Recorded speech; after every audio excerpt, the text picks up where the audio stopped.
Check out the full episode now on soundcloud.com and your favourite podcasting apps. Hello everybody and welcome to episode 2 of the Guitar Souls podcast. Feeling a little bit empty on that intro because we still don't have a theme tune, but we are working on one. A theme tune is in the works and hopefully it's going to debut on the next episode along with a special guest, isn't that right? Not saying too much just yet, but hold on to your horses. It's going to be a lot of fun. So thank you for checking out episode 1. Episode 1 did reasonably well on my YouTube channel if you are watching it in video format. But of course, you can subscribe to us on all of the podcasting apps of your choice. We're doing all right on iTunes. So check us out on there. Hit that subscribe button. Make sure to download it. And of course, tell all of your friends. Anyway. Just one further point just before we go on. If any of you think of any other places you'd like it to be on in terms of RSS feeds or podcasts, please let us know and we'll get it uploaded. Yeah. I was just going to introduce you. I'm Levi Clay and he's just spoke. So as some of you know who I am. Hello, I am just spoke. Yeah. So my good pal Mike of Party Cannon fame, obscenely talented young gentleman. And apparently, based on some of the feedback we've been getting, completely impossible to understand. No one can understand a word you say. So if you could make an effort to speak English, yes, that would be most appreciated. I will use my elocution. Thank you very much.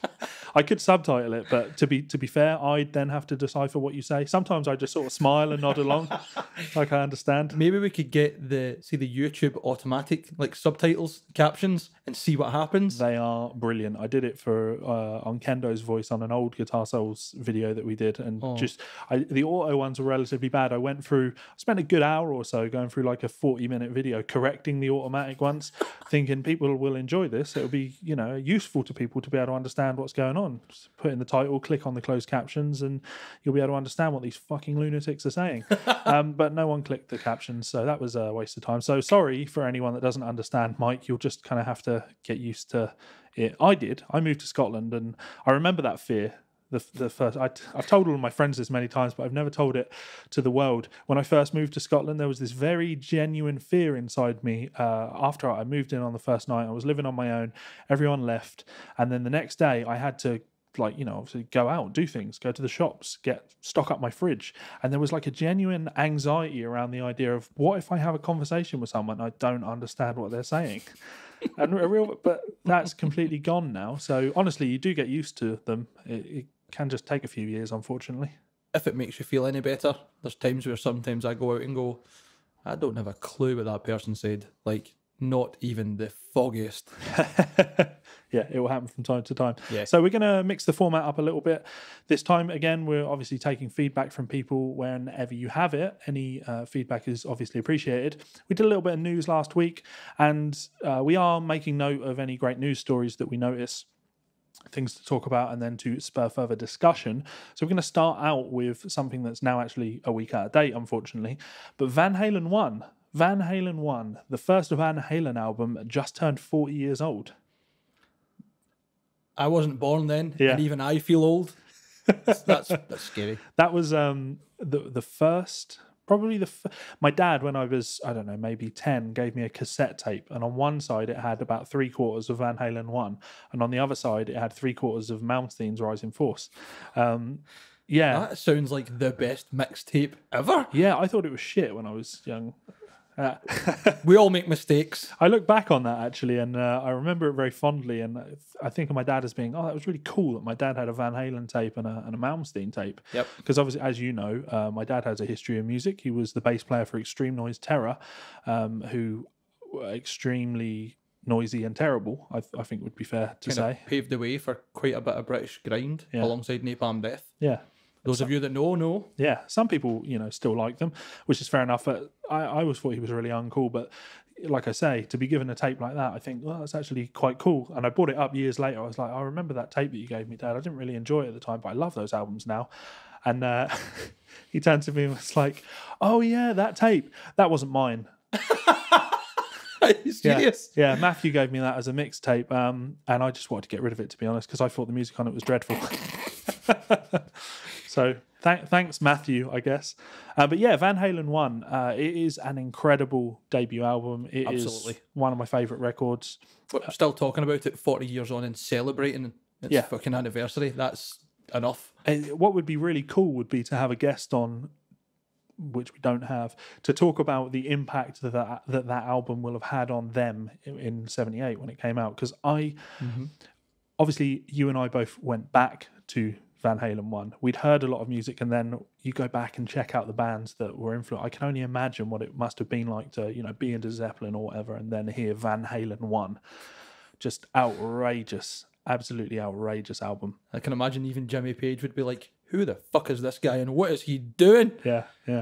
And it's impossible to ignore the influence that album and that Van Halen's guitar playing will have had on people, even though people like people like to pretend that they weren't influenced by Eddie. Oh no, I don't like any of that stuff. But maybe not directly, but you're second or third generation, because every guitarist that's ever played the lead guitar genuinely has some part of Van Halen's skill or repertoire or toolkit in their playing. We talk about Van Halen and his lead guitar skills, of course, but I think of Eddie as being one of the greatest rhythm guitar players of all time. Oh yeah, he had it in the pocket. He was just there. Yeah, and it's that freedom to bounce between the rhythm and the little fills in the lead.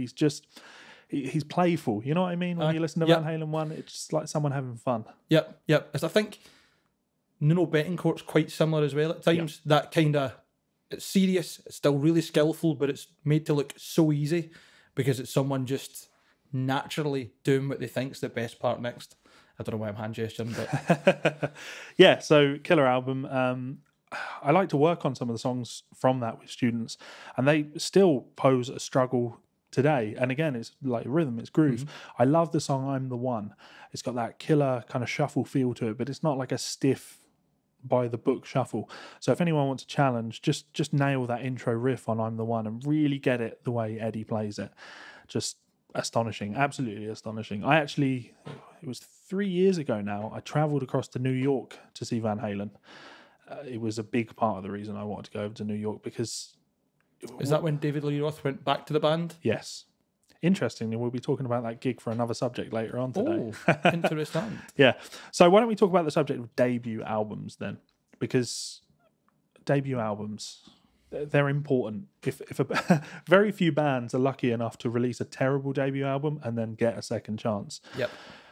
Luckily, Van Halen kind of hit it out the park. I see a lot of people making the argument that Van Halen 1 is the greatest rock debut album of all time. What do you think? I think it's one of the most influential. I don't know if I think it's one of the greatest. Well, definitely one of the greatest, not the greatest. I think there's other debuts out there that match it in terms of kind of impact. Like Rage Against the Machine. Their first album's just unbelievable. Like, everything about it.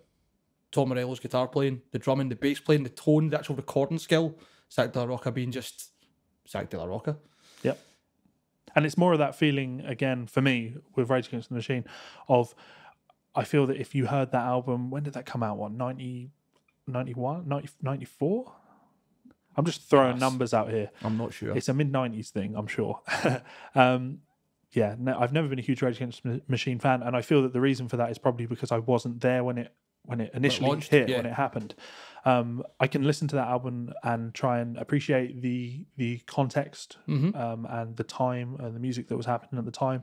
So I totally agree. I get that is a killer debut album, because that is what makes a great debut album to me. It's something that just kicks doors down, has to be noticed and recognised. Well, that's the thing. Like, the intro, it's just the dynamic range in the album. It's just silly. Like, it starts off so gentle and just builds all the way up. And as soon as like it kicks in, you're like, yep, I'm here for the next 45 minutes or whatever. I'm listening to this full album. Nothing else matters. It's here. it's just, there's just like a punch in the face. And it's not like it has to be over the top, show offy, like, wow, that's impressive, because there's like virtuosity involved. Everything about that album is just pure, like, natural groove, and there's something just really exciting about it. Like, it gets me pumped up anyway. I like the word groove when you use the word groove, because Tom is obviously Van Halen groove rhythm. Tom is a groove master. Yes. He's so in the pocket with his grooves that the only word I can use to describe it and Rage Against the Machine is heavy, not in the like the metal sense of the word heavy, but the grooves that just make you want to move and bounce along. They're just heavy. Yeah, like I think there's a lot of that heaviness that Led Zeppelin put out that comes through in Rage Against the Machine. That it doesn't have to be detuned and a lot of distortion, etc. It's because the band are so on point and the accenting for each of the riffs is just perfect. And I think it's just non-stop. It's like relentless almost. Yeah. On the subject of Rage Against the Machine, thinking about that, a band that I wasn't hugely into, I was really into Audioslave when they came out. And to be fair, the first Audioslave album was a great album. That's a really good album. I remember hearing, Cochise is all right, but when I heard Show Me How to Live... See that singing at the end when it just basically breaks down to just being Chris Cornell singing those notes. Yeah. Oh, there's a sad subject. I know, man. So I was thinking about the subject of debut albums, and I like to be the rule creator. So I'm going to create the official rules on what makes a great debut album, and then I'll give you the reason the album I'm going to pick is that. So for me, having a great debut album is one thing. There are lots of bands that we discussed before recording that have killer debut albums. Yep. But to me, if a band had a great debut album, but then they released better albums after that, I'd just immediately take them out of the running. There are tons of great bands. You could say the Foo Fighters we were talking about. Yep. Their first album is great, but I prefer There's Nothing Left to Lose.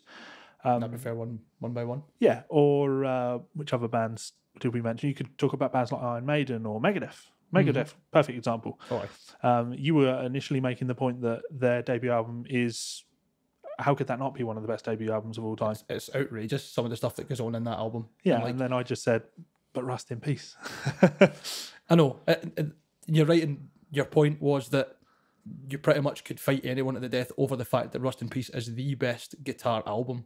It's outrageously good. And you're right, and I wanted you not to be right so I could argue with you, but then I was just like... Yeah, that is right. There's so many bits in that album that are just shouldn't work, but do.